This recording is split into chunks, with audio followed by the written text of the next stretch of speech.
Serve ಮಾಡಬೇಕು. ನಮಗೆ 40 kilometre ಹೋಗ್ಬೇಕು. ನಮಗೆ ಬಾಂಚೌಂಡ್ರಿಲ್ಲ, ನಾವೇ ಹೋಗ್ಬೇಕು. 360 ರೂಪಾಯಲ್ಲಿ ಕೆಲಸ ಮಾಡ್ತೀವಿ. ನಮ್ಮ ಲೈಸೆನ್ಸ್ ಸರ್ವಿಸು ಪರವಾನಗಿ 15,000 ಒಳಗಡೆ ಬರ್ತಾ ಇದೆ. ಯಾರಾದರೂ ಕೆಲವೊಬ್ಬರಿಗೆ ಎಲ್ಲ ರಾಜ್ಯದಲ್ಲಿ 6,000 ಪರವಾನಗಿ ಭೂಮಾಪಕರಲ್ಲಿ ಒಂದು 500 ಜನಕ್ಕೆ ಒಂದು 20,000 ಬರ್ತಾರೆ. ಇದರಲ್ಲಿ ಹೆಂಗ್ ಮಾಡಬೇಕು ಜೀವನ ಹೇಳಿ? ನೀವೇ ಕಂದಾಯ ಸಚಿವರೇ ನೀವೇ ಹೇಳಿ. ಆಯುಕ್ತರೇ ಏನು ಮಾಡ್ತಿದ್ರ? ನಿದ್ದೆ ಮಾಡ್ತಿದ್ರ? 41 ದಿವಸ ಆಯ್ತು. ನಮ್ಗಳ ಕಷ್ಟ ನಿಮ್ಗೆ ಅರ್ಥವಾಗ್ತಿಲ್ವಾ? ನಿಮ್ಗೇನಾದ್ರೂ ಹೆಂಡ್ರು ಮಕ್ಕಳು ನಿಮ್ಗೆ ಇರ್ಬೋದಲ್ವಾ? ನೀವಾದ್ರೆ ಕ್ಯಾಂಬ್ರಿಡ್ಜ್ ಯೂನಿವರ್ಸಿಟಿಯಲ್ಲಿ ನಿಮ್ಮ ಮಕ್ಕಳಿಗೆ ಶಾಲೆ ಕಳಿಸ್ತೀರ. ಅಟ್ಲೀಸ್ಟ್ ನಾವು ಸರ್ಕಾರಿ ಶಾಲೆಯಲ್ಲಿ ಬೆಳೆದು ಮಕ್ಕಳ್ರಿ.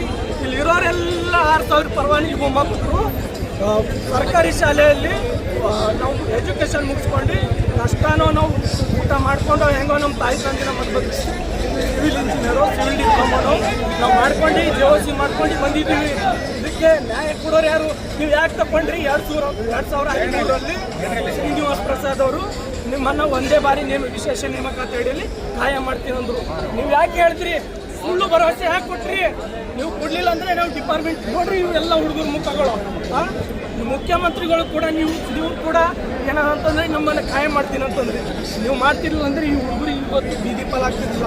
ಅಟ್ಲೀಸ್ಟ್ ನೀವು ಲೈಸೆನ್ಸ್ ಯಾಕೆ ತಗೋತಾ ಇದ್ರಿ? ತಗೋಬಾರ್ದಲ್ಲ? 8,000 10,000 ನೀವು ಜೀತ ಮಾಡ್ಕೊಳ್ಳೋಕ್ಕೆ ನೀವು ಪರವಾನಗಿ ಭೂಮಾಪಕರ ತಗೋತೀರಾ? ಏನೇ ಆಗಲಿ ಈ ಬಾರಿ ಇವಾಗ 42 ದಿವಸ ಆಗಿದೆ. ಇನ್ನೂ 1 ವರ್ಷ ಆದರೂ ನಾವು ಯಾವುದೇ ಕಾರಣಕ್ಕೂ ಕೆಲಸ ಮಾಡಲ್ಲ.